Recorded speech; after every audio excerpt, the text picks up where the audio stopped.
Besoin de changer d'air? Oui, mais avec Green Cool, c'est le revendeur de référence de la marque Daikin. Des climatisations qui rafraîchissent en été et chauffent en hiver. Avec Green Cool, pas de soucis, nous nous déplaçons partout, dans les provinces de Liège, Namur et Luxembourg. Nous installons, entretenons et dépannons vos installations de réfrigération, climatisation et pompe à chaleur grâce à nos techniciens certifiés et éco-responsables. 080 77 13 27. Impact FM, l'inforégion avec Olivier Tomezzoli. Un accident grave entre une voiture et un camion hier en fin de matinée à Lierneux. La nationale 645 a été fermée pendant un long moment. Canipation, un jeune club d'éducation positive pour les chiens à Stavelot, une méthode pour le bien-être du chien et de son maître. On en parle dans ce journal. Et en football, on joue déjà en semaine avec un match avancé ce soir pour OM Feymonville. Jeudi 4 septembre, le développement des titres de l'info de l'arrondissement. Présentation Olivier Tomezzoli. Bonjour à tous, on commence avec cet accident grave survenu hier vers 11h sur la nationale 645 entre Villette et Lierneux, la grande route qui mène vers le centre de la commune. Une grosse collision entre une voiture et un camion dans un virage. Gros déploiement de services de secours, pompiers, ambulances, l'hélico médicalisé a lui aussi été appelé sur les lieux. Les photos qui ont circulé hier sur les réseaux étaient en tout cas impressionnantes et révélatrices de la gravité de cette collision. La route a été fermée pendant un très long moment, le temps de l'intervention des services de secours et de l'évacuation des véhicules impliqués. Une nouvelle découverte explosive, c'était mardi après-midi, 2 engins explosifs retrouvés dans les bois entre Eresbach et Handler, c'est dans l'Eifel, pas loin de la frontière allemande. Il s'agit d'une grenade à main et d'un obus de lance-roquettes qui ont été découverts. Le service de déminage de l'armée est intervenu pour les neutraliser, les emmener en sécurité, précise la zone de police Eifel qui a été appelée sur place. Et on retourne un instant à Lierneux pour une nouvelle arnaque, même si les modus operandi varient finalement peu. Cette fois, c'est un vol qu'on pourrait qualifier de commercial, alors qu'une dame s'est présentée dans une friterie et resto rapide pour récolter de l'argent pour une soi-disant pub dans un magasin de rentrée. L'arnaqueuse a profité qu'il y avait du monde pour embobiner rapidement les propriétaires en repartant avec 50 €. La victime a rapidement fait une mini-enquête pour se rendre compte que la pub ne paraîtra jamais, tout comme elle risque fort de ne pas revoir son argent.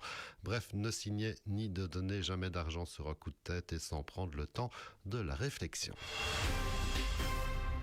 On parle un petit peu agriculture avec la foire agricole de Baptiste qui se profile. Ce sera le week-end prochain. Rendez-vous incontournable pour tous les agriculteurs de l'arrondissement et le grand public. Surtout, on en reparle demain matin. En attendant, les jeunes agriculteurs, eux, remontent au créneau avec une nouvelle manif ce jeudi à Bruxelles à l'appel de la FJA.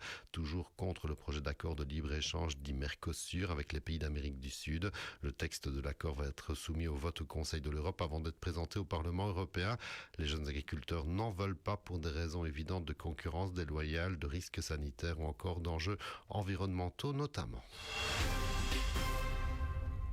Plus sympa à présent, direction Stavelot pour une séance d'éducation canine positive à suivre au Club Cana Canipation qui propose des cours 2 fois par semaine pour éduquer son chien sans le punir, comme nous l'explique Christian Cray, le président de ce tout jeune club installé aux petites communes à Stavelot depuis 3 ans seulement. On ne punit pas le chien, on renforce le bon comportement et ce qui est le mauvais comportement entre guillemets, on le corrige tout en restant positif.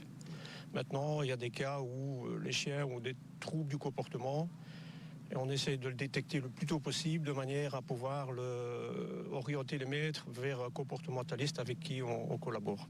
Et toutes les races de chiens sont acceptées lors des cours chez Canipation, bien entendu, avec comme préambule donc que les chiens ne soient pas réactifs.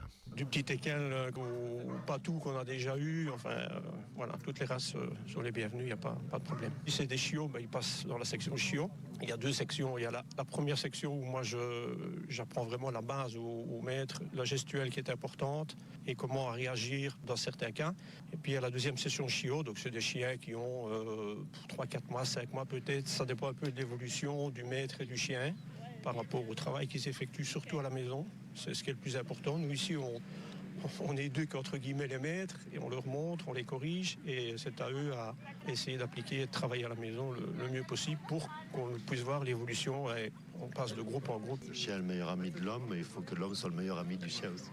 Tout ça, il n'y a pas de... C'est vraiment l'équation exacte, c'est ami et pas ami-ennemi. Parce qu'un chien qui sera maltraité, frappé, va obéir mais par peur Et il est fort possible qu'un jour ou l'autre, il en ait marre et se retourne sur une pincette ou même une morsure. Et un petit mot de foot pour terminer. On joue déjà en match avancé ce soir en 4e provinciale Série F avec le déplacement de Wempf-Montville à Franchimont-B. 2 équipes qui ont entamé le championnat avec 4/6. Coup d'envoi à 20h. L'info continue sur notre page Facebook Impact News.